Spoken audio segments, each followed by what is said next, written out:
یا ایھا الذین آمنوا توبوا الی اللہ توبۃ نصوحا، اہل ایمان رجوع کرو اللہ کی جناب میں، لوٹو پلٹو توبہ کرو، اور وہ توبہ بھی نہایت خالص توبہ ہو۔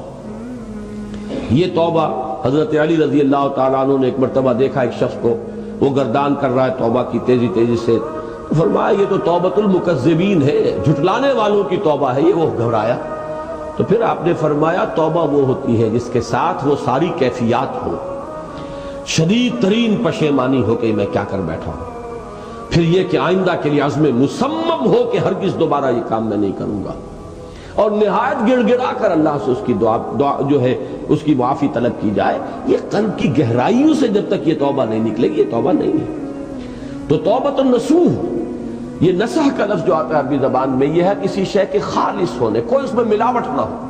توبۃ النصوح، یہ توبۃ النصوحہ، خالص توبہ کرو، دل کے ایک گہرائیوں سے توبہ کرو، اور صمیم قلب سے توبہ کرو، عزم مصمم کے ساتھ توبہ کرو کہ پروردگار جو خطا ہو گئی ہے بخش دے، آئندہ تیرے کسی حکم کے خلاف کوئی حرکت نہیں کروں گا۔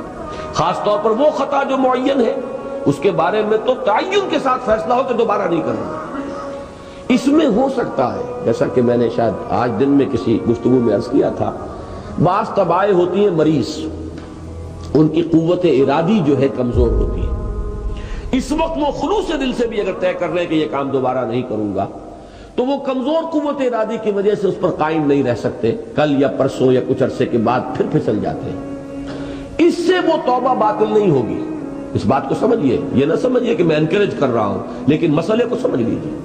جس وقت انسان توبہ کر رہا اس وقت عزم مصمم کا ہونا ضروری ہے۔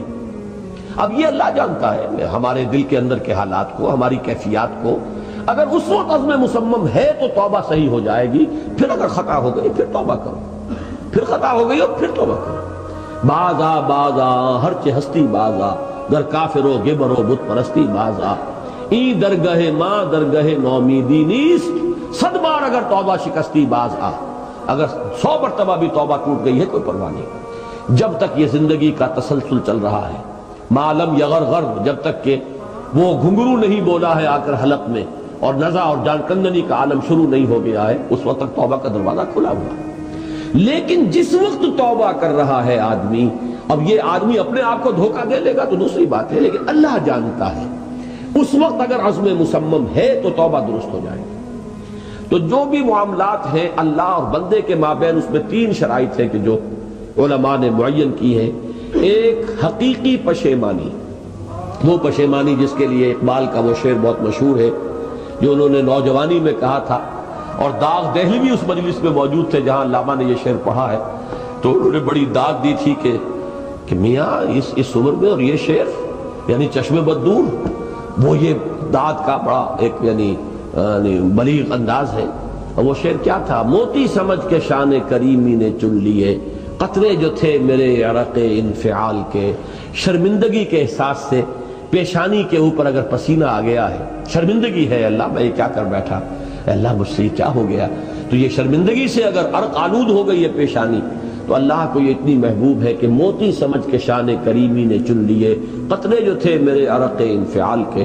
حدیث میں یہ مضمون آیا ہے، اللہ کو کتنی خوشی ہوتی ہے اپنے بندے کے توبہ سے۔ بائبل کی ایک سٹوری جو ہے دی پروڈیگل سن، وہ آپ کو یاد ہوگی کہ ایک شخص کے کئی بیٹے تھے، اکثر جو تھے سارے بڑے فرمانبردار، بڑے عمدار، سعادت مند کام کرنے والے، ایک تھا نٹکھٹ قسم کا شریر، وہ اپنی دولت بھی بٹوا کے لے گیا، پھر وہ بہت سال کے بعد آیا ہے تو سخت یعنی فقیری کے اور قلاشی کے عالم میں باپ نے واقعی سب سے توجہ ہٹا کر اپنی ساری محبت کا مرکز پھر اس بچے کو بنا لیا، اپنے بیٹے کو۔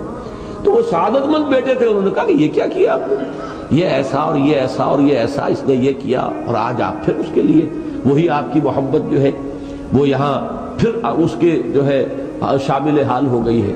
تو انہوں نے کہا کہ تم دیکھتے نہیں کہ اگر کوئی چرواہا ہو اور اس کی اگر 100 بھیڑیں اور بکریاں ہیں، تو اگر کوئی بھیڑیا کسی ایک بکری کو اٹھا کر لے جائے تو وہ 99 کو چھوڑ کر اس کے پیچھے بھاگتا ہے اس کو بچانے کے لیے۔